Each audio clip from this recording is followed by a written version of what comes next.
economics course, the first one at Chicago for 10 years, where I really got economics. That doesn't mean I knew the facts of the world, but it meant that I had an approach to it. And I had become, before I came to Chicago in 1968, I had become an economic historian. I've always loved dead people. The more dead, the better. So as a child, I always liked history books.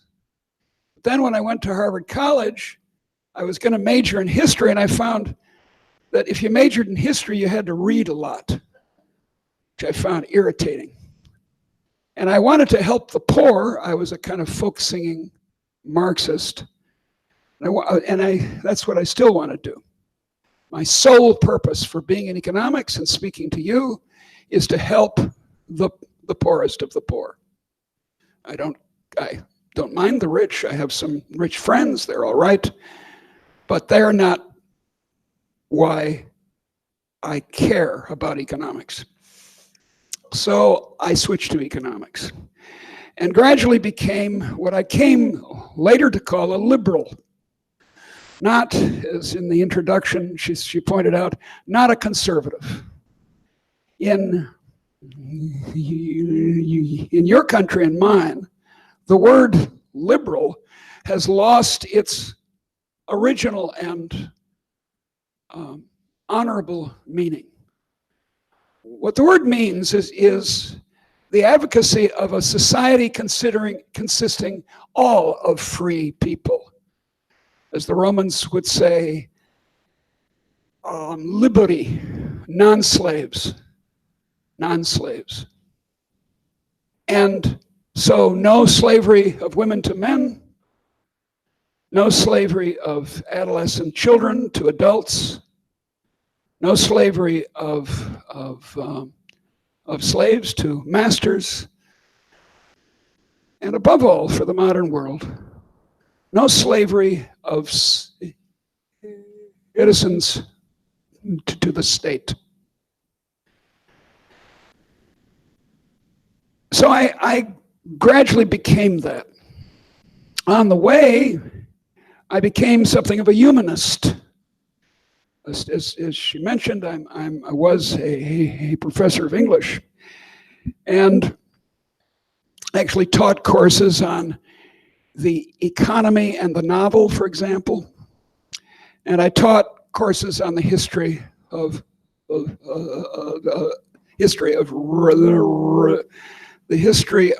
rhetoric. By the way, I'm going to help you out here. In English, very strangely, it's rhetoric, not rhetoric. Rhetoric, come on, say rhetoric. Rhetoric. Everyone say it, rhetoric. Good, good, good. It hasn't got an S in the end. It's not like politics. It's rhetoric. And so I became much more in the 90s an Austrian economist. So I went from being a Marxist all the way to Austrian.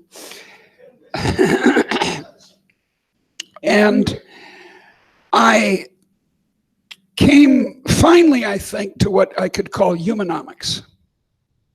Economics with the humans left in. Now, this does not mean that I'm opposed to mathematics or statistics or thinking quantitatively. I'm a quantitative lady. I was trained by engineers to ask how big all the time.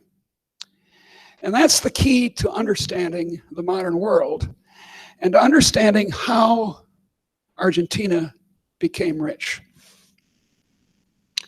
Here's the point. In 1800, the average Argentinian, of course there weren't very many in those days, or the average of your ancestors, Italian or Irish or Danish or English or whatever it is, earned every day and spent and produced, because those are all the same, about $2 a day. $2 a day. Imagine trying to live on $2 a day. Now, some people do still in the world, but the percentage of the world's population that still tries to get along on $2 a day is falling like a stone, and has been falling particularly sharply in the last 30 or 40 years. But $2 a day is miserable. I look around this room, I can't immediately see. If you'd stand up, I'd appreciate it.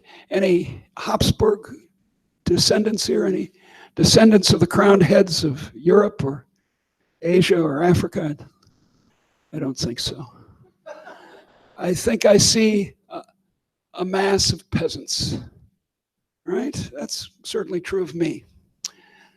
An English poet in the Middle Ages called it a fair field of folk. A fair field of folk. Very, very poor. Illiterate, starving every 10 years or so, having to cast the grain on the ground with your child back in the hut crying for hunger every spring, casting it on the ground. Because if you didn't, the next fall you would have nothing at all. It was a miserable way of life, and we must not romanticize the past in this and other respects. There's a conservative line, which perhaps we'll hear of when the question and answers come, which says that we were better off when we lived in closed corporate communities run by the local priest, that we were happier. Well, I'm not too interested in happiness, but I am interested in human flourishing, human possibilities. And a person who earns, as the average Argentinian does, not $2 a day, but $70 a day, perhaps, has enormously increased her scope, one could call it, her breadth of possibilities of a full human life. And that's the number I want you to take away this evening, from $2 to $70. A factor, in this case, of 35,000%, not 35,000, 3,500%. The great Hans Rosling, a Swedish professor of public health who died last year, has excellent videos that you should go find. Rosling, R-O-S-L-I-N-G. And he traveled the world making speeches about public health. And he would ask the audience, how much do you think the world, in terms of goods and services per person consumed by the poorest people, how much has it improved? And people would say things that, well, since 1800, maybe 100%. Or 200%, tripling. That's what people actually carry around in their head. Because we romanticize the past. Think, well, things weren't so bad. These days in the United States, Donald Trump, oy vey ist mir. Donald Trump is, let's not talk about Donald Trump, but he along with his base so-called, romanticizes the 1950s. Says, oh, things were really good in the 1950s. No, they weren't. They weren't good if you were black or queer or a socialist or poor. They were terrible. Now, they weren't as terrible as they had been in the 1850s, but they were very bad. And they're much, much better now. So it's not 300% or 400%, it's 3,500% that Argentinians have improved since 1800. Now, why? What causes this? I think economics has made a mistake. Even Adam Smith made a mistake. Adam Smith, I love Adam Smith. He's wonderful. If you haven't read Adam Smith, you're in for a treat. He's funny. I find this hard to persuade students of, but still, he's funny. He has you would call it a dry sense of humor, Smith does. And he said that the way we get rich is accumulating capital. And what he had in mind was his own Highlands of Scotland. He was a lowlander, but he had in mind the Highlands of Scotland, where they were stealing each other's cattle and misbehaving, and his comparison was with Holland. Holland was the paragon. And in Holland, average income was $6 a day. In the Highlands of Scotland, they would be fortunate if it was $2 a day. So you could get a factor of 3 by being as attentive to law and order and the accumulation of capital as the Dutch. And that became the model for how to think about economic growth. And I was trained in it, and I know it, and I love it, and I practiced it. This production function economics. In fact, I can illustrate it. All of you are economically sophisticated. You've seen a production possibility curve, and let me draw one here, like Economics 300. We draw the food axis here, and all other good axis here. And I'm going to draw the per capita production possibility curve for Britain in 1800, or Scotland, and it's here. And if you trade, you can get slightly outside it. If you're very incompetent in the management of your economy, you're inside it, but anyway, that's where it is. And the problem with the capital accumulation argument is that today, Scotland or Britain's production possibility curve is out here. It's this extraordinary,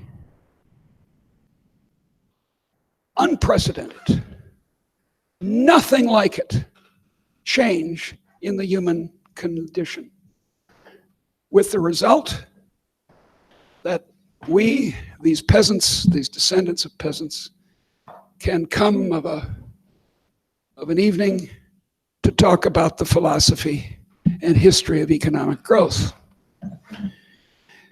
Sheer capital accumulation without ideas, without smart ideas of what to do, is just piling bricks on bricks, or bachelor's degrees on bachelor's degrees. And if you just do that, and there's no new idea, there's no hairdressing salon that should be opened in the neighborhood, you're just reproducing the old hairdressing salons in the wrong place. If we made a copy of this hall and put it next door, and then another one, and another one, another one, the educational yield of the hall would obviously decline very sharply. This is a point that Keynes made in the 1930s. He said that the marginal efficiency of investment could be driven down to 0 in a couple of generations. And he was right, because he was assuming there could be and wasn't going to be any, there could not be any more innovation. He thought that the innovations of steam and steel had been exhausted, and there was no more that could be invented. So the standard economists, of which I'm an excellent example, and my colleagues here are mistaken about what's the cause of economic growth. Of course, capital investment is necessary. You got to have people who can read and people who have PhDs in economics if you're going to have a modern economy. You have to have engineers and nurses and so on and so forth. So that's the human capital. You've got to have halls and railways and cars and buildings and so on and improved farmland. Yeah, I understand it. But understand that they're intermediary. They're in between the spring and the time in a mechanical watch. The gears, you have to have the gears in a mechanical watch so that it shows the time. But what moves it? What moves it is the spring. And I'm saying to you that sheer accumulation is not a spring. Let's consider, for example, the policy of the World Bank for a long time. That my friend, what's my friend's name? Bill Easterly points out. Bill for a long time is an economist with the World Bank. And he speaks of capital fundamentalism, that will pour investment into, I don't know, Ghana. And surely that'll make Ghana rich. Well, Ghana, which started after independence, one of the richest countries in sub-Saharan Africa, became one of the poorest.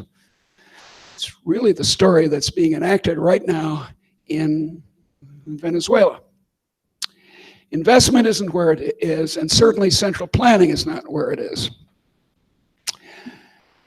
On my friends on the left, and I have lots of them, and I love them and admire them,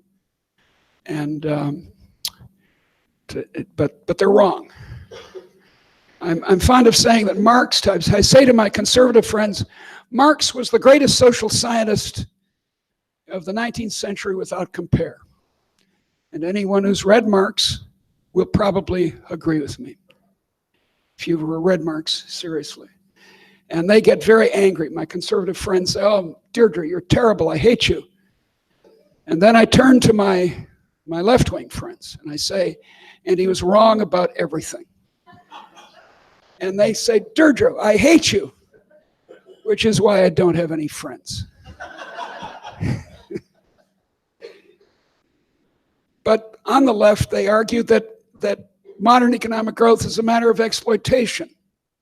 This was a desperately very popular view in Latin America for a long time. Dependency theory. Raul Prebisch and all that. We must cut ourselves off from these terrible British or whatever, or Brazilians. All countries that start with BR.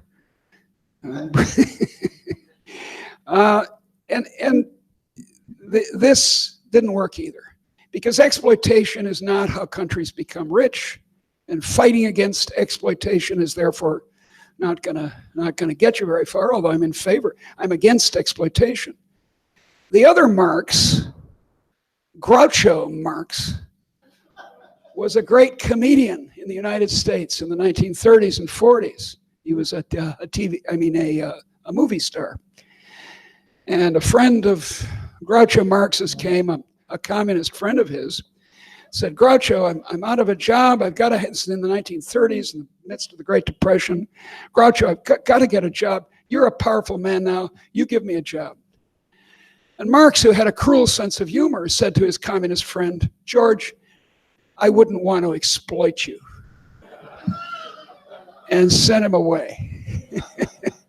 This is a terrible story. I think George's children starved or something. It was awful.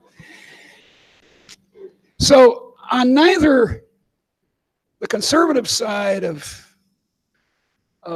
accumulation or the Marxian side that works indeed through accumulation have we found the spring of modern economic growth. What's the spring? The spring I claim, well, there's an obvious version of the spring, which are the springs, all the ideas for innovation. One easy one is containerization. You fly into this place and you see the port, and you see the lined up containers. That's an idea that a man named Malcolm McLean in 1956, a poor boy who hadn't been able to go to university, he ran a small trucking firm, had. He had it. He said, yeah, let's make boxes and pile them up, make them strong enough to be piled on top of each other. And it revolutionized world transport. And so forth. Look around you. There are thousands of innovations in this room alone. This cheap, inexpensive carpet. The wood that was cut with bandsaws instead of hand saws. The electronics, which thankfully works for a change. All the camera, all these things came in the last 2 centuries. That doesn't mean we weren't innovative before as humans, of course we are, but it was very slow. And then it became crazy fast. The modern world is an insanely innovative place. My friend Matt Ridley talks about ideas having sex. Very vivid image. The 2 ideas of the rail in a coal mine and the high-pressure steam engine get married, and their child is the railway, right? And then the railway has little children of its own, and they all get together and they have sex with each other, and you get this amazing panoply we have now. But wait a second, why? Why was there this sudden burst, more like a rolling wave that just goes on and on and on for 200 years? That's how Argentina became rich. It's how everyone became rich. How did it happen? Why? Okay. Answer. Liberalism. Liberalism. Liberalism. The conviction that all men and women, dear, are created equal. The conviction that everyone should have permission. I think permission is a nice summary word of what liberalism means. Not that the husband grants permission to his wife or the state grants permission to its citizens, but that the permission is assumed. That's liberalism. The right to open a hairdressing salon, the right to move to another place to earn a higher wage, a mutually advantageous move for the buyer and the seller. That's what liberalism is about. It's not the state that made us rich. It's not the minimum wage. It's not investment, just blind investment. It's not the multiplier that I was so convinced of when I was a Keynesian as an undergraduate, that mysteriously makes more consumption produce more output. What a great idea. I just have to consume more and I'll be rich. This is wonderful. Magic. But alas, the tragic message of real economics is that there ain't no such thing as a free lunch, except that there is. Israel Kirzner, the great Austrian economist, points out that modern economic growth, in the short run, there's no free lunch. You can't make yourself better off by just charging everything to your charge card 4 times over. No, that won't make you rich. But what will make you rich is the taking advantage, or that sounds so nasty, observing opportunities. Seeing that there should be a new hairdressing salon, which I desperately need, in the neighborhood. seeing that there's an opportunity if someone can figure out what the correct filament for the incandescent light is, seeing that there could be railways when Watt's patent, and steam engines too, when Watt's patent on James Watt's patent on the separate condenser expired in 1800. That alertness, as Israel calls it, is human.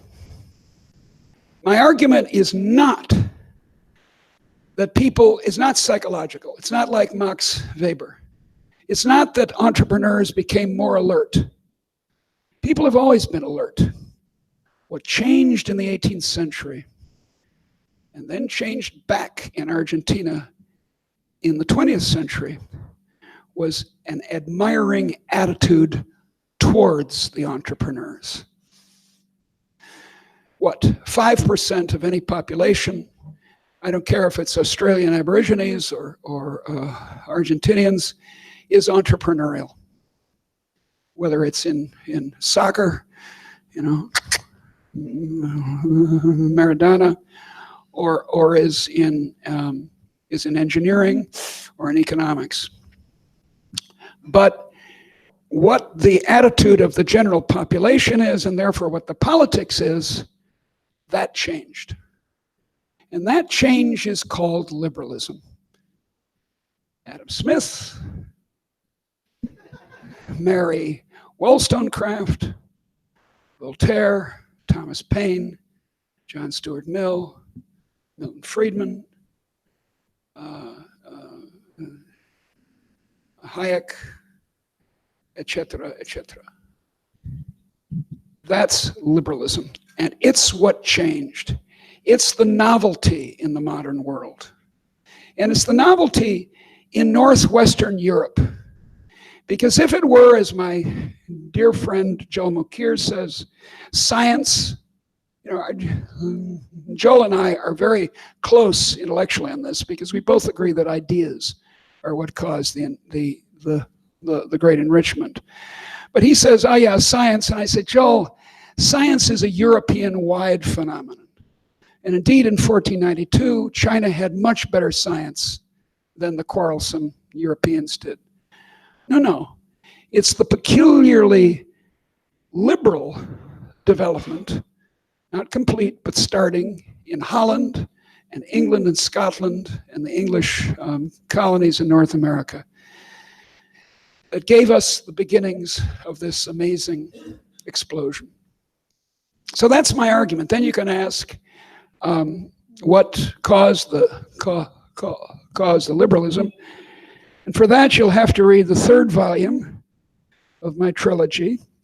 This is the first volume, The Bourgeois Virtues.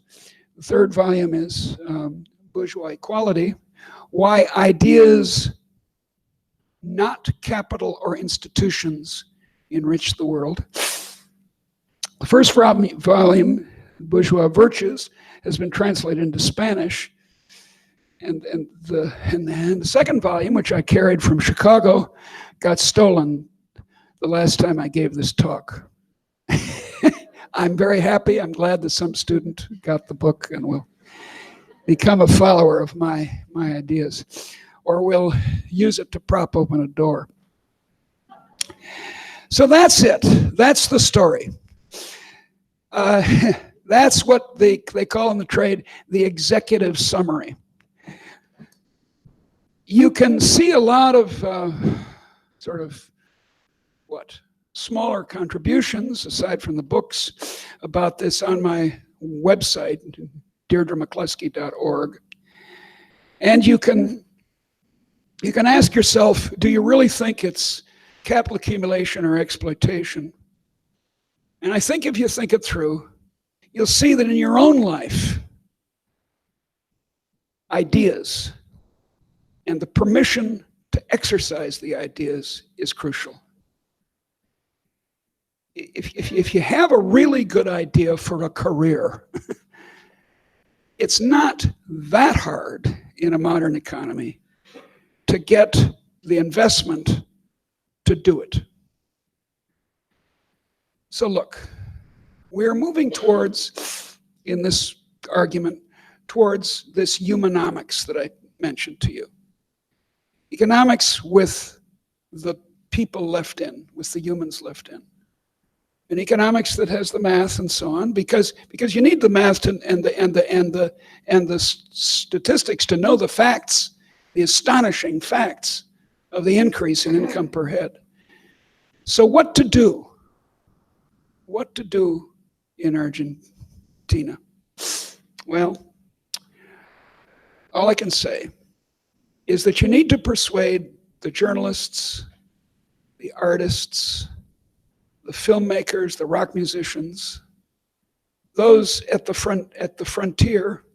You need to persuade the academics who provide the material that's then used on the frontier that liberalism is the way forward. Free trade, free people, free ideas for Argentina. Thank you very much.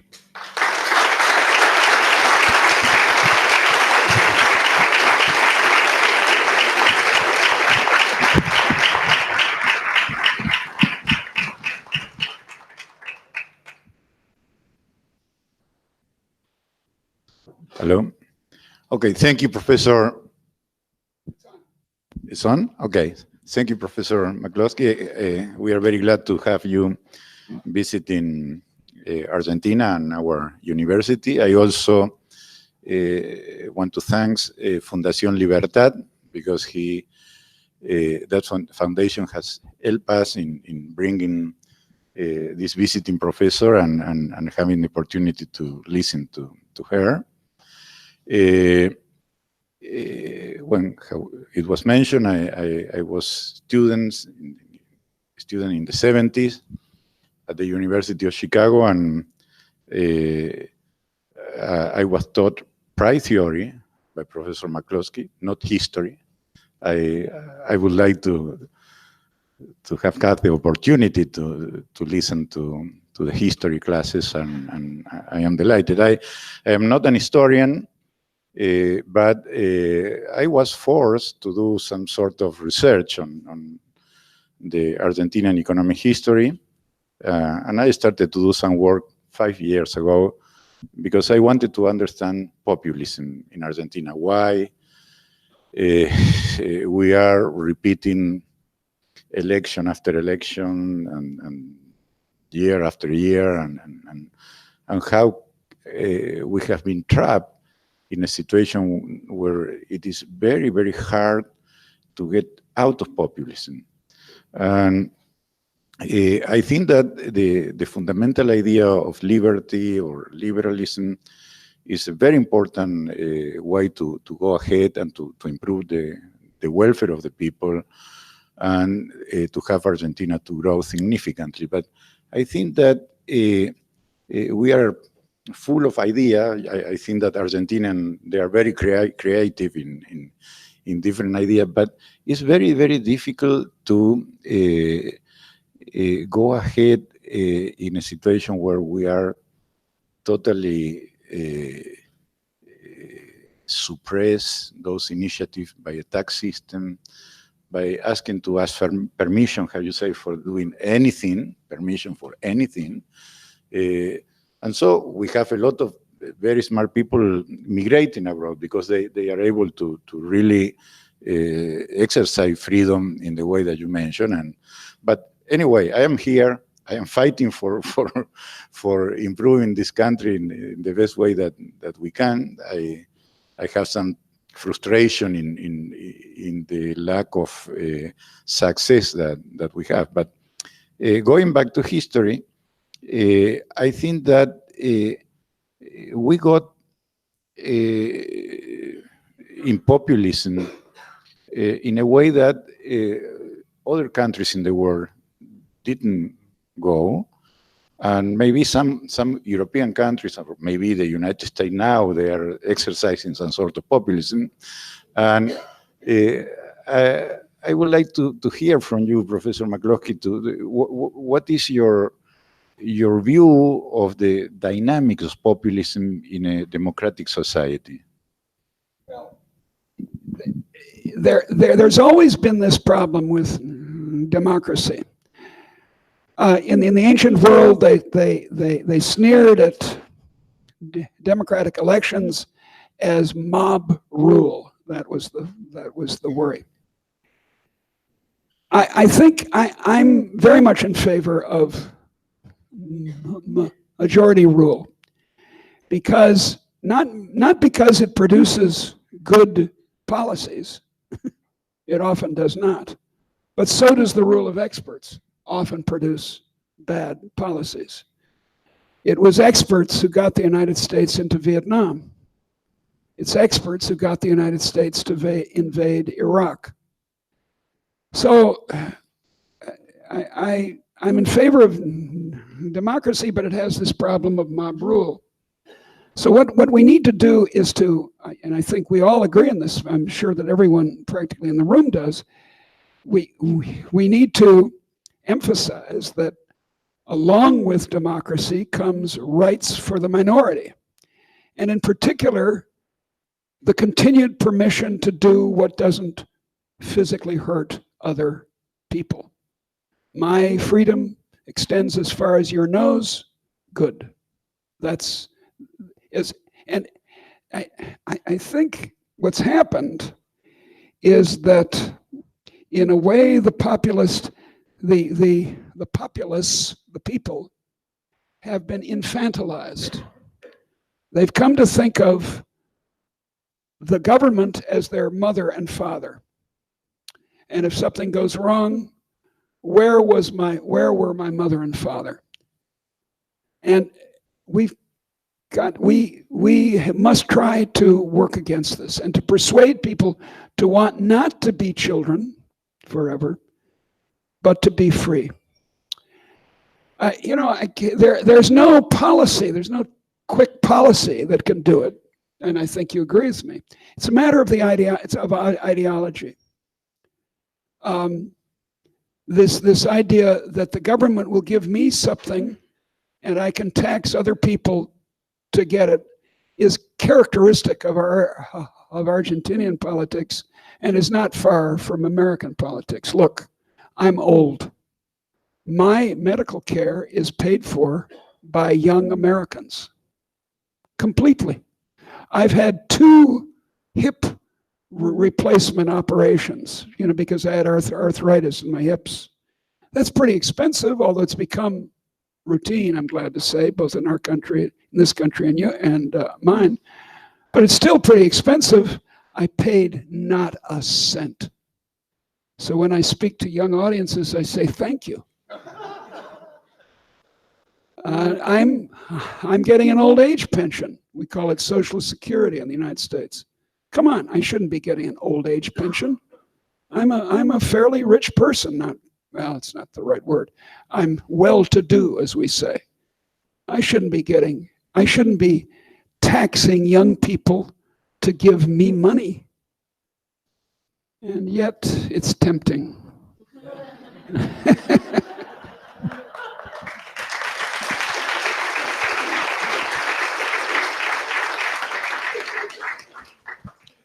Thank you very much for the invitation.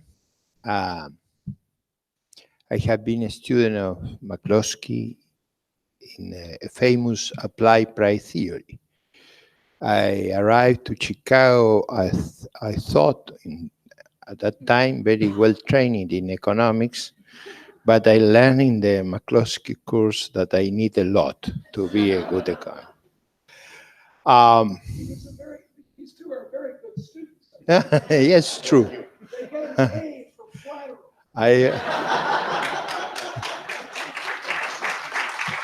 No, the truth is I did very well in your course, but anyway, I always speak, and you know me very well. This time I will be very short, because the opportunity is to listen Professor McCloskey and give us light about the discussion at the world level and in our country. First of all, I have a different tradition. I never have been a Marxist. I am not an Austrian. I remain a Chicago-style economics. I mean, a classical liberal, but means respecting the freedom of others, believing in rule of law, and knowing that the best way to deal with the social problem is to give the opportunity to freedom. I am very orthodox, as everybody knows here. I believe in the aptitude of the price mechanism to allocate resources. I believe in give the more open opportunities to trade with the rest of the world and to trade internally, and in stability. It's very classical, my view of economics. But, and I begin to be provocative now. I used to believe always, perhaps because I was training in growth accounting for a long period of time, that the key issue was accumulating capital. The problem is, after listening to Professor McCloskey, I remain believing that capital accumulation is a very important point. But let me address the issue. You need to think to be successful in capital accumulation. First, to have a capitalist mentality, and I agree on that, and respect property rights. Both things are necessary. Without them, you are lost. And it's true that it's not only capital accumulation. Let me give you 3 examples when, if you accumulate capital, you fail to grow. First of all, after the Second World War, Argentine case. We saved more or less like the rest of the war in average. But what was our problem? We put a very high protectionist barrier, and the cost of capital goods were so high that when you make the correction by the relative price of capital goods, it was not my point, it was Diaz Alejandro's point, the real investment was very low, because in our national account, the investment ratio was artificially high because the price of capital goods were very costly in our country. Now, in that case, capital accumulation will not work.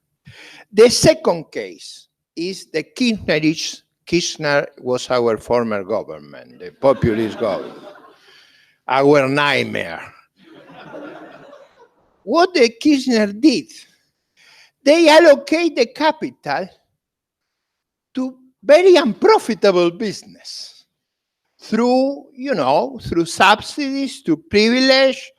We were not an open society. The invisible hand, as you know, is not perfect. I am not making the same as McCloskey, but I believe the invisible hand is a very important one. What we learned during the period of populism in Argentina, that the invisible hand maybe work arthritic, is an arthritic one. But we know the finger of Cristina is worse. I mean, the finger of our former president, in terms of allocation, was a nightmare. A nightmare. We allocate a lot of capital to unproductive uses. In that case, I agree with Professor McCloskey. The third one is a very important point in the literature, I remember by Baguati, that is in miserizing growth. You accumulate in areas that have very high protection, and the truth is the cost of those allocations is you reduce the real income after investment.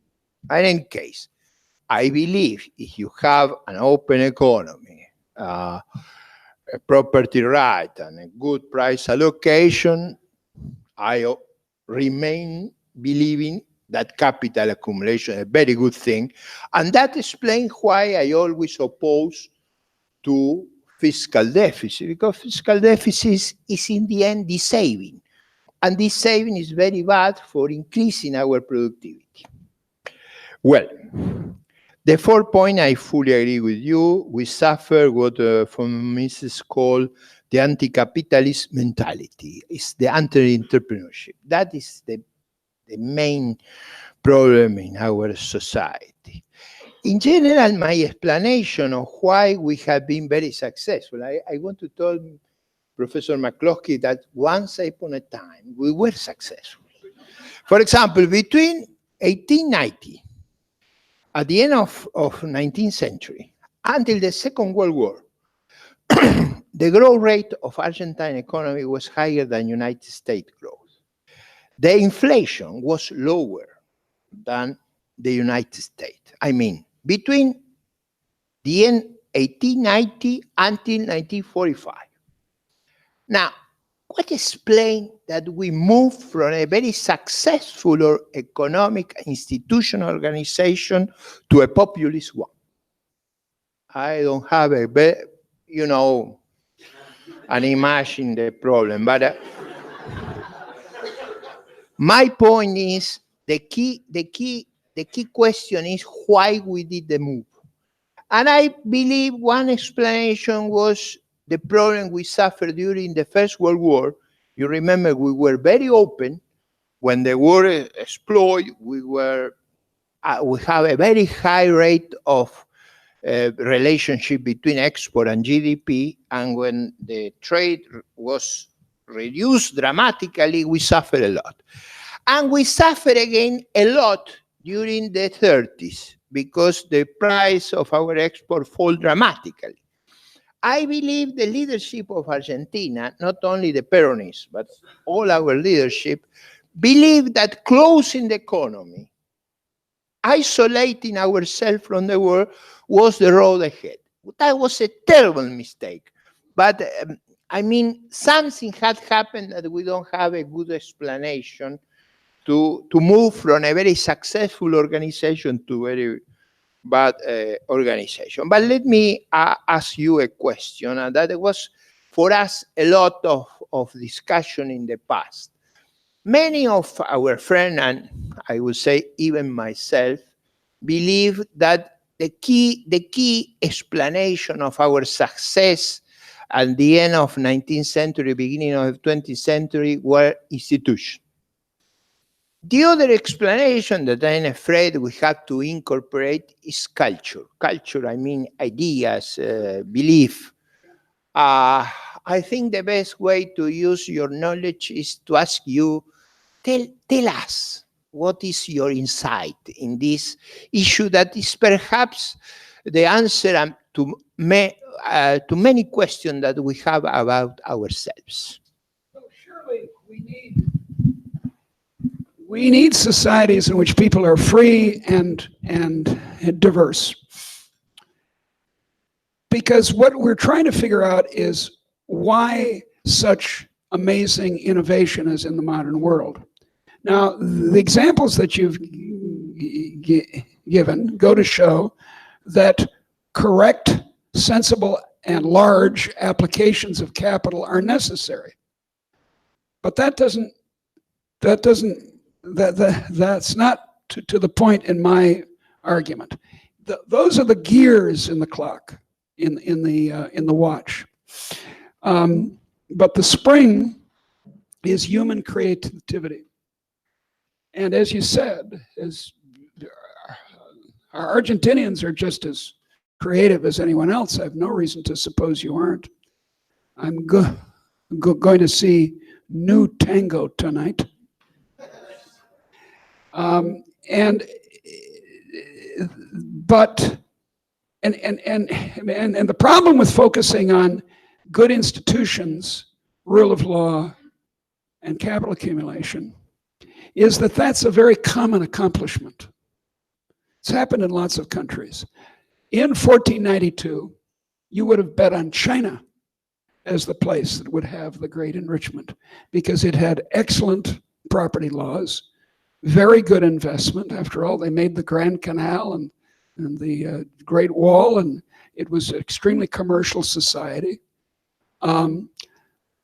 Partly cut off, though, from foreign competition, which was one of its problems. But it didn't have this liberal idea. This idea that all humans are created equal. So I think the spring of the modern world is that. So, but you know, believe me, there's no disagreement on this panel about what Argentina needs. Argentina needs a free economy. It doesn't need the mother and father state constantly intervening. In fact, there's a more profound way of putting this, I think. For the last 100 years, economists have viewed themselves as economics has viewed itself as a policy science. It's worth asking the question, should we have policy? Maybe we shouldn't have policies at all. In the 18th century, Adam Smith, the blessed Adam Smith, spoke often of police when he meant policy, because that's how the word was used in the 18th century. And that's about right. In order to have a policy, you've got to have police. You have to force people. You have to prevent people from being able to trade freely abroad. You have to prevent people from issuing money that's not backed by the state. You have to prevent people. And as I said, the key is permission. But I have an optimistic comment on you both. Not on you, not against you, but in favor of optimism. Yes, culture. But the problem with the word culture is it makes us think that it's hopeless. How are we ever going to grow? After all, we're Argentinians. I mean, this is not, I think you agree, is not a very smart way to go. When I was young, we were told about India. What do you expect? The Indians can't grow. You know, they're all Hindus. And if not Hindus, Muslims, which is, you know, come on. How you think the China can grow? Come on, they're all communists or Confucians. What can you expect from them? There's a kind of racism that comes along with talking about culture in quite that way. Cultures can change very quickly.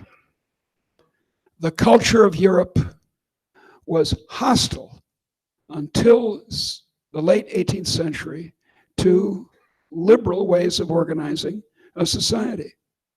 It was a hierarchical ideology. It was a hierarchical church and everything else. And then it changed. And it changed with remarkable speed. And this keeps happening in my own country and in yours. Not long ago, gay marriage was inconceivable. Gay marriage? How absurd. Now it's the law of the land. And most Argentinians, as most people in the most of the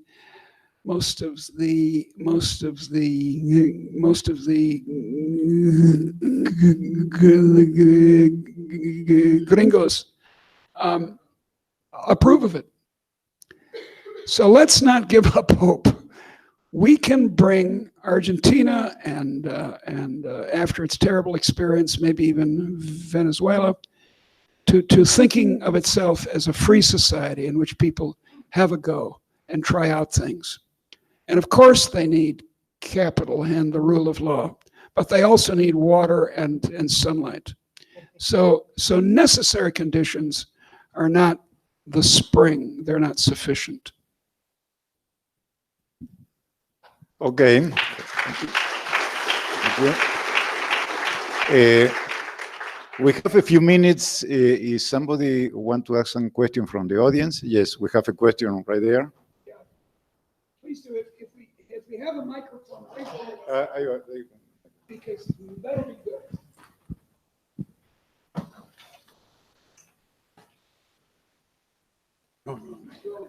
It's over here. Is it okay? Hi, thank you very much for your talk. Why is it that the political left has a kind of monopoly on the language of goodness, even though we all agree, or most of us agree, that it's liberalism the best solution for making the country's growth and for the betterment of people? Well, I think we ought to start every speech from a liberal with the with the statement, which is true, that we want the poor to prosper.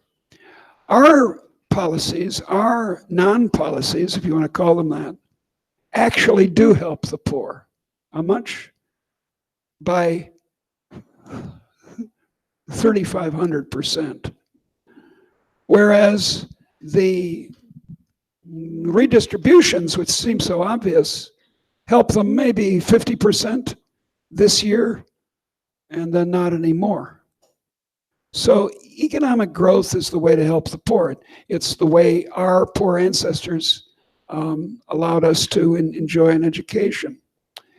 But you're perfectly right. The rhetoric of pity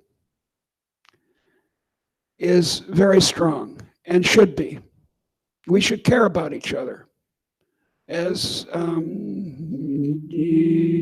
Jesus said, do unto others as you would have them do unto you. And I approve of that. I'm a Christian liberal. But Hillel of Babylon, 80 years before Jesus, put this golden rule the other way, which is also a good rule. Do not do unto others what you would not have done to yourself. It puts it in a negative way. And I think both ought to hold. So let's persuade our friends on the left that the way forward for the poor is a free society. I've tried for 50 years to do this. Let's keep doing it. Okay, we have another question right here. Okay, Phil over Andrea. Okay, let's take that first. Thank you. Thank you for your talk. What's your take on intellectual property? Do you think that intellectual property laws are positive or negative, considering your take? They're negative. It sounds like this, so my word, I thought she was in favor of property. And I am. I'm in favor of property when the property has an opportunity cost. If I have a farm and I'm cultivating it, you can't cultivate it at the same time, right? If I do it, you can't. In that case, the property right should be enforced. And if you want to buy my farm, that's fine, go ahead, buy it, and then you can use it. But the thing about ideas is that if I read Borges' beautiful poem, Limites, see? Limites, exquisite poem by Borges. You can read it too. There's no opportunity cost. So the correct price for that poem should be 0. Now, to persuade Borges to do it, maybe you have to pay him some. But you may have noticed that he's dead, alas. And his heirs will get this advantage of the copyright on his poem. But I'm increasingly irritated by the extensions of the copyright and patent law. It's great business for lawyers, but it's terrible for the society. This hysteria against China in the United States about China stealing intellectual property. Frankly, I want them to steal it. Andrea Blasco Garmaca. Sorry, you go first. Professor McCloskey. Hold it close. I met you in 1975. You met me in 1935? Yeah, 1975. 75. Oh, yeah. 300. Oh, yes. Chicago. I'm not Argentinian, but you are talking to Argentinians and also to Uruguayans. We are more or less the same. We have the same problems and things like that. when I went to Chicago to study there, because I was invited by Carlos Rodriguez, Harberger, Alito Harberger, Alito. and I Larry. saw him a couple of months ago. Yeah, I know. And Larry Shastad. Sure. And Ricardo was not there. But Roque was there. He used a horsetail in his hair. At that time. Now we know. Yeah. We are talking of 40-something years ago. So. Oh, more than that, dear. Okay, my question is the following. I have plenty of evidence, empirical evidence, that communism, Marxism, and things like that doesn't work in the world. Yeah. Notwithstanding that empirical evidence, I see that around these places here in Latin America, not only in Venezuela, but also in Uruguay and in Bolivia and in some other places, even in Argentina, communism and Marxism still are, or still is, something that is taken care by a lot of people. Yeah, it I is. know that ignorance is destabilizing. Yeah. But I don't have the explanation why people are so difficult to convince. Well, I explain to me that. I have some thoughts, and one is that we all grow up in families, and families are socialist enterprises, from each according to her ability, to each according to his need, and we want them to be that way. We don't want to charge our children for lunch.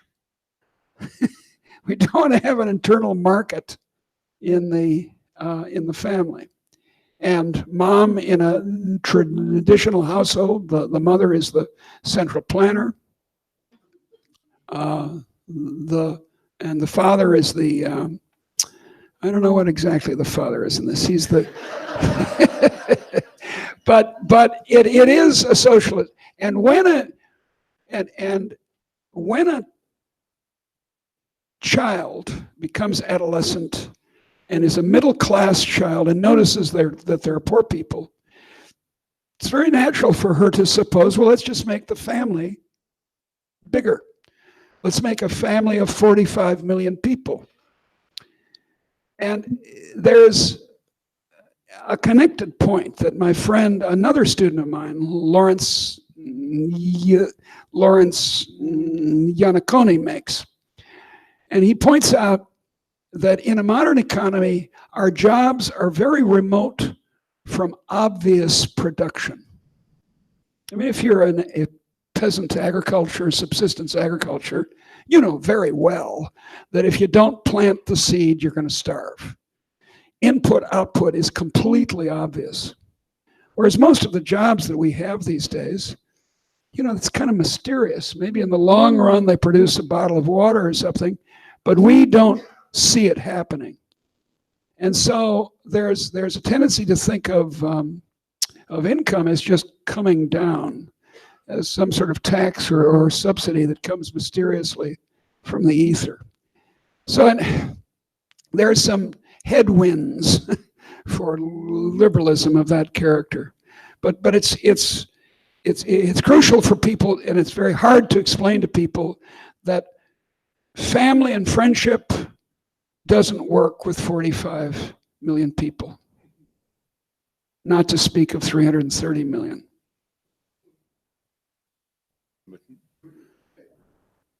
Hold it close.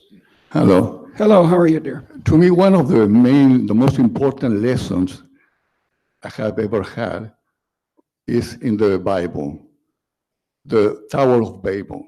Yeah, indeed. Those people, they have the ideas, they have the resources to build a tower to heaven. Yeah.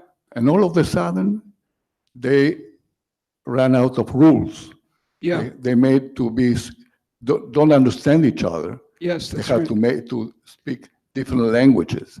That's right. So ideas are very important, of course, but you need rules to somehow channel the resources. I completely and if you agree. have rules, you don't have wealth. I completely agree.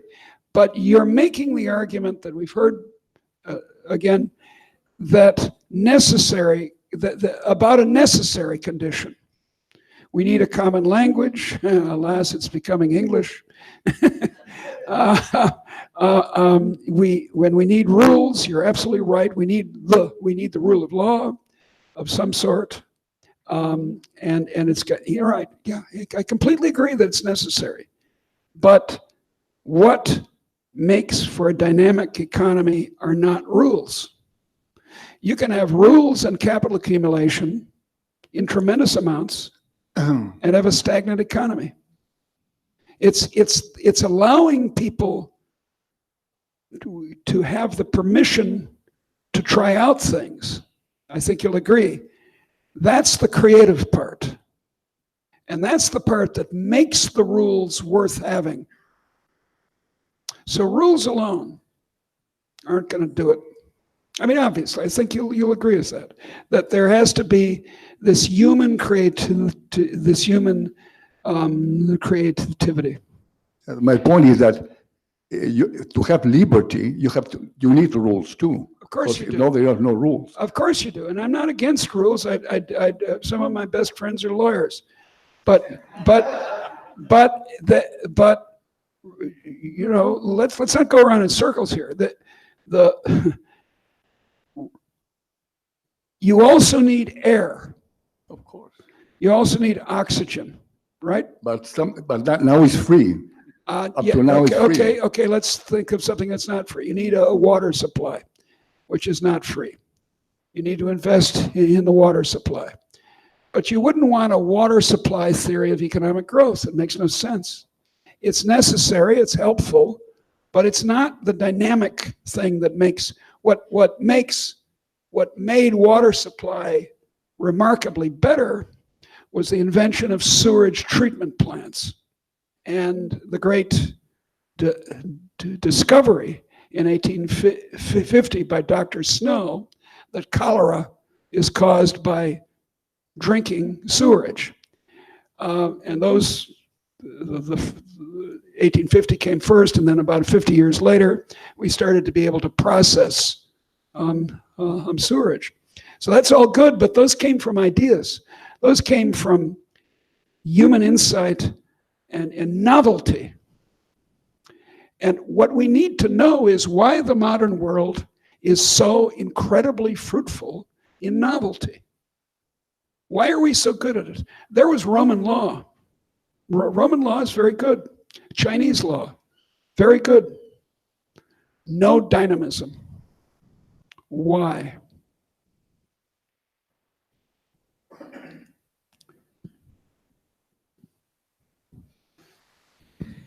What about power? What about an economy being stagnating by Mancur Olson's arguments that coalitions impede any kind of change? Well, I was a friend of Mancur Olson. I wish he had lived long enough to get the Nobel Prize, which he certainly deserved for that work and for his earlier work. Yes, power. What about power? Power is about policy. It's about the police. It's about the exercise of the legitimate monopoly of violence by the state. And you're right, there is this tendency for special interests to accumulate. In fact, I would argue, and I wonder if you agree, that in pre-liberal times, 18th century and before, we had power, we had mercantilist societies where power was exercised in aid of this interest and that interest. Then there was a liberal interlude and an extraordinary explosion of economic growth worldwide, now worldwide indeed. But what's happening is precisely what Mancur was concerned about, a reaccumulation of a mercantilist regulated economy. Look, in my own country, in 1950, hear this is an extraordinary fact, 5% of occupations required a state license, only 5%. Now, what do you suppose the figure is? 30%. 30% required you to pass an exam and get a license from the government. In order to get a license, now hear this, to be an interior decorator, to move furniture around, you need a license. And this is just what Mansur was concerned with. We've got to fight against it. We've got to stop this nonsense. Okay. I'd like to hear. There is a question over there, and I'd then like to hear a female voice. yes. Well, no, he has the microphone there. Okay. Is that a female voice? There's a female voice right there. Thank you. I wonder what kind of tools, how can we persuade blind, deaf people who hate the word liberalism, Yeah. even not knowing what it means? Yeah. Well, it's a problem both in my country and yours. In the United States, as you know, the word liberal means slow socialism. In your country and in much of Latin America, liberalism in some people's mouths means reaction and conservatism. This is loco. This is insane. We've got to get back to the right word. I mean, if we think of some other word and can avoid the whole matter, that's fine with me. But I've wrote a book, as she mentioned, which will come out in November, called Why Liberalism Works. And in the second sentence, I say, I'm claiming it back from the North and South Americans who misuse it. How can we do it? Speeches like this, questions like yours, we've got to bring it out in the open. We've got to stop people from thinking that the only solution to problems is the government. Take the problem of clean kitchens in restaurants. One way of assuring there are clean restaurants in restaurants is to have an army of inspectors to descend on the restaurants, paid by the government, and to check, make sure there aren't any cockroaches or rats in the kitchen. That doesn't work, as we know. It's failed over and over again. For one thing, the inspectors get bribed. They get corrupted. In Chicago, it's ridiculous to assume that the health inspectors are going to do anything but come with their hands out. What can we do? What can we do? Have a free press and tort law. So the free press says, the newspaper has done an investigation of such and such a restaurant chain, and my God, they've poisoned people. If you don't have a free press, you're doomed, because there's no alternative then to depending on the mother and father government. And the mother and father government is not very nice. And then the courts, honest courts, where you can sue the damn restaurant if it murders your husband. Which is sometimes better than some husbands.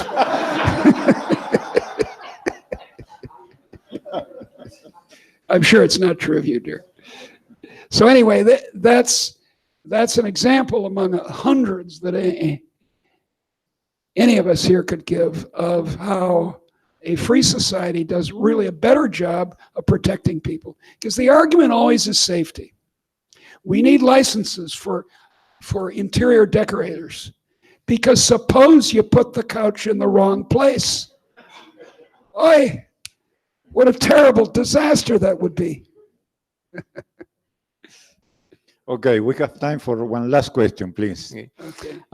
So you mentioned China, and I think we can both agree that China hasn't done this transition of permission, so to speak, of the state to the people to have free enterprise. And we see a sustained growth of China for the last 30 years and people You bet. coming out of poverty. So what's your take on their growth? Well, the key point to understand about China is it's not because it's a tyranny that it's grown. It's because in the economy, it's let things be liberal. My friend Steve Chung, another Chicago-style economist of note, was one of the people instrumental in this. He's very famous in China. I was with Steve and his wife Linda last year, and people would stop Steve on the streets of Shanghai and say, "Are you Professor Chung?" And he'd say, "Yeah, I'm Professor Chung." And can I have a picture with you? And can you sign my I don't know what? I started to make fun of him. I said, "Steve, you're as popular as George Clooney. You can't walk around without people coming up to you." But anyway, he's among the people, there are a few others, who said to the Chinese Communist Party in 1978, in the 80s, "Look, if you want to get out of this situation where you're the Maoist situation with $1 or $2 a day, people starving, literally starving, millions and millions of people with the Great Leap Forward, you've got to, don't build the buildings yourselves. Don't have the government, which in China means the Communist Party, build the buildings. Lease the land on 99-year leases. Lease out the land to people and then let them make profits." And the Chinese had not forgotten how to run a commercial society, and they did.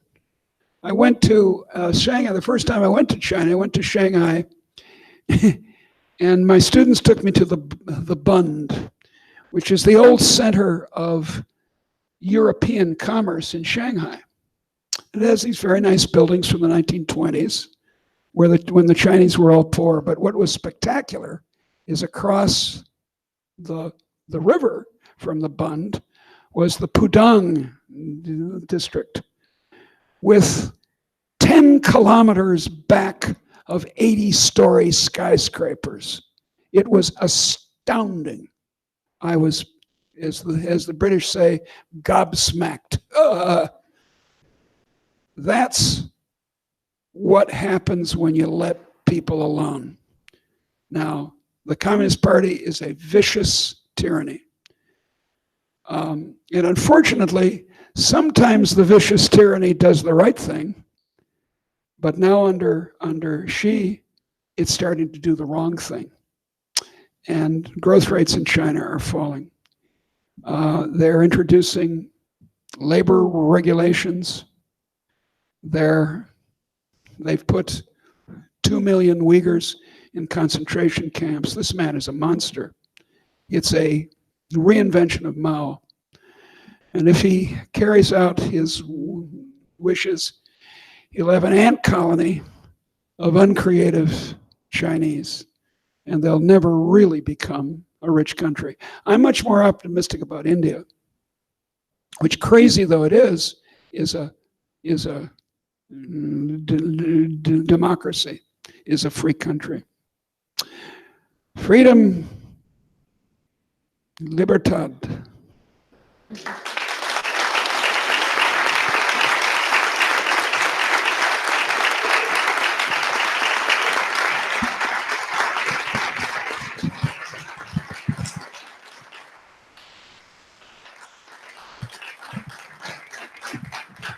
Thank you very much, Professor McCloskey, for being here today, for visiting us. Thank you, professors, for the insightful comments.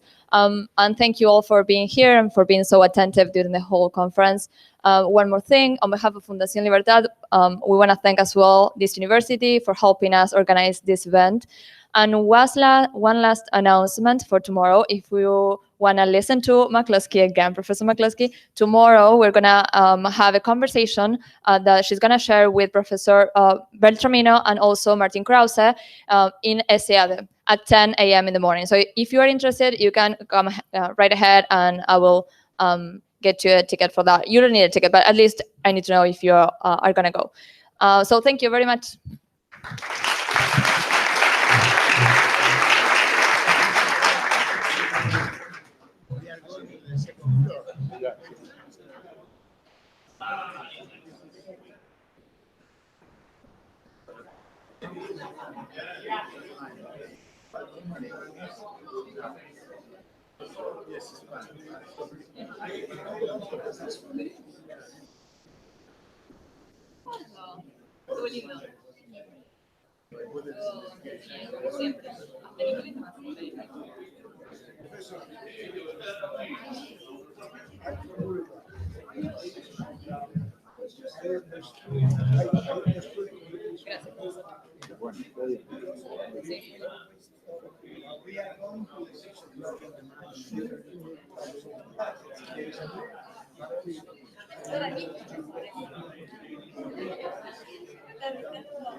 Okay, here we go.